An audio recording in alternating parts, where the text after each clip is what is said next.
एक भूतिया रात में जंगल की गहराइयों में हमारी कहानी शुरू होती है।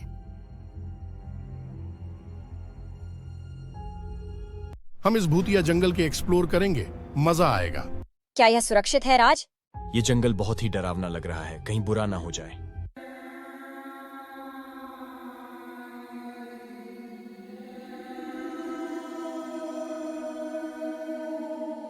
हम कहाँ हैं?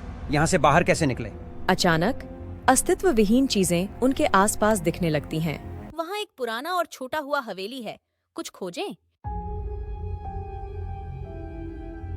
हवेली में वे भूत भीड़ देखते हैं जो मदद की तलाश में हैं।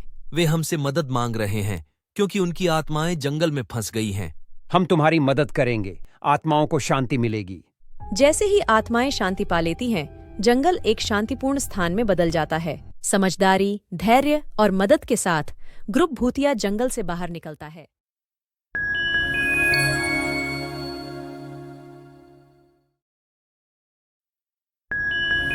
सीतापुर नाम का एक बहुत ही सुंदर गांव था, जहां सब लोग मिलजुल के रहते थे।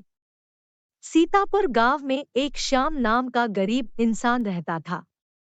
उसके परिवार में वो और उसकी बीवी 2 लोग ही थे। मीना, अभी मेरा काम काफी कम हो गया है। मैं सोच रहा हूँ कि तुम खाना बहुत ही अच्छा बनाती हो, तो क्यों न हम हमारे घर के पास एक ढाबा खोले। क्यों नहीं, आपने बहुत अच्छा विचार किया है। हम मेहनत करेंगे तो पक्का हमारा ढाबा चलेगा। अगले दिन श्याम ने और मीना दोनों ने मिलके ढाबा खोल दिया। बहुत भूख लगी है, ये ढाबे पे जाके खाना खाता हूँ। मीना, वो चाचा से ऑर्डर लेके आओ, उन्हें क्या चाहिए।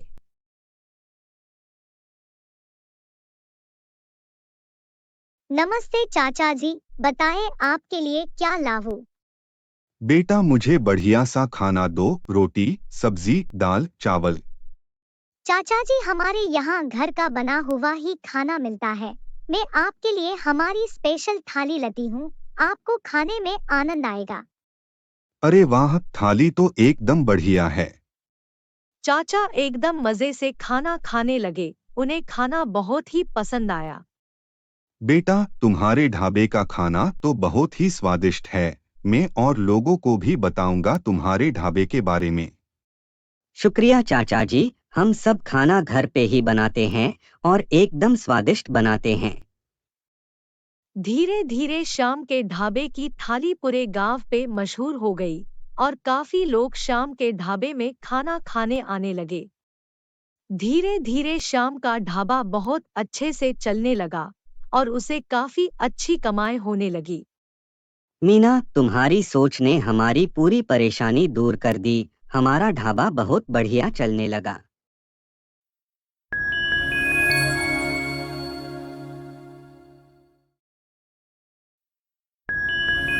एक गांव में दयालु नाम का लड़का रहता था। वो बहुत ही गरीब था। वो जंगल की लकड़ियों को काट कर बाजार में बेचता था और जो भी पैसा मिलता था वो खुशी खुशी गुजारा करता था। एक दिन दयालु हमेशा की तरह जंगल की लकड़ियों को काट कर बाजार में बेच रहा था। लकड़ियाँ ले लो, लकड़ियाँ ले लो, सूखा सूखा लकड़ियाँ ले लो।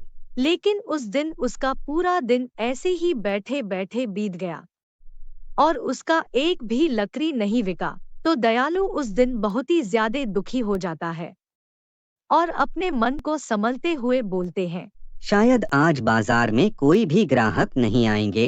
कोई बात नहीं, अगले दिन आ जाएंगे। और इतना कहते हुए अपने घर चला जाता है और अगले दिन फिर लकड़ियाँ को लेकर बाजार में बेचने लगता है। लकड़ियाँ ले लो, लकड़ियाँ ले लो, सूखा सूखा लकड़ियाँ ले लो। लेकिन उस दिन भी पूरा समय ऐसे ही बीत जाता है और एक भी लकड़ियाँ नहीं बिकती है। तो उस दिन दयालु बहुत ज्यादा दुखी हो जाता है और वो उदास होकर कुछ बोलने लग जाता है। तो तभी उसका दोस्त सामने से गुजरता है और वो उसे देखते हुए बोलते हैं, क्या डायलू, कैसे हो? सब बढ़िया ना? और इतना मुंह लटका के काहे बैठे हो? और अभी भी तुम लकड़ियों का ही बिजनेस करते हो क्या? कौन पगल गरीब लकड़ियां खरीदेगा? बोलो, आजकल के लोग गैस सिलेंडर से ही खाना बनाते हैं, तो तुम्हारा लकड़ियां कौन खरीदेगा? जाओ कोई दूसरा धंधा करो, लकड़ियों को कोई नहीं पूछने वाला। जाओ जाओ धंधा बदलो। पागल काहे का अभी भी लाकड़ियां बेचता है, गैस का जमाना आ गया है या? दयालु अपने दोस्त की बात सुनकर और भी दुखी हो जाता है और दयालु मन ही मन रोता रहता है और रोते रोते पूरी रात हो जाती है और पूरी बाजार में सन्नाटा छा जाता है और फिर भी दयालु रोना नहीं छोड़ता है और वो और भी ज्यादा जोर जोर से रोने लग जाता है। तभी उसके सामने से उससे भी तेज रोने की आवाज सुनाई देनी लग जाती है। कोई मुझे यहाँ से निकालो, हेल्प हेल्प, कोई मेरा आवाज सुन रहा है ना, हेल्प। रोने की आवाज सुनकर दयालु चुप हो जाता है और देखता है वो आवाज तो कुएं से आ रही होती है। तो दयालु उस कुएं के पार जाने लगता है। कुआं के पहुंचने के बाद जब दयालु कुएं के अंदर झुकता है, वो देखकर संग रह जाता है, क्योंकि वो रोने की आवाज को मामूली इंसान की नहीं है, बल्कि वो रोने की आवाज एक भूत की है, जो जोर जोर से चिल्ला चिल्ला कर अपना मदद के लिए पुकार रही है। दयालु भैया, मुझे इस कुएं से निकालो, प्लीज प्लीज प्लीज निकालो ना, मुझे अंधेरे से बहुत ही डर लगता है। प्लीज दयालु भैया, प्लीज। इस गंदे पानी से मेरा दम बहुत ही घुटता है। प्लीज, रोज इस कुएं से चिल्लाता हूँ, लेकिन मेरा कोई मदद करने के लिए नहीं आता है। मुझे इस नर्क के कुएं में से बाहर निकाल दो ना, प्लीज। मैं तुम्हारा कभी भी एहसान नहीं भूलूंगा।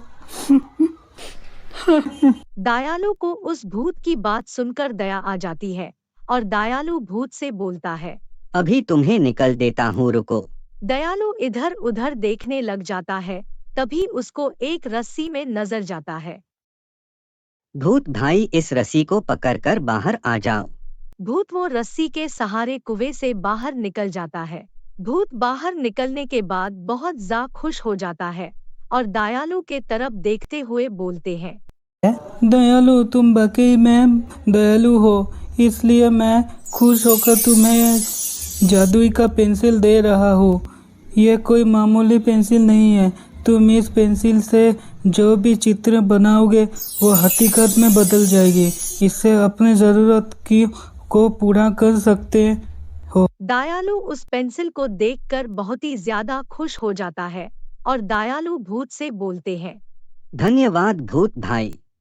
इतना बोलते ही भूत गायब हो जाता है। दयालु उस पेंसिल को लेकर घर चले जाते हैं। उस जादुई पेंसिल से मैं बहुत अमीर हो गया और मेरी जिंदगी ही बदल गई। मैं अभी खुशी खुशी जीवन व्यतीत करता हूँ।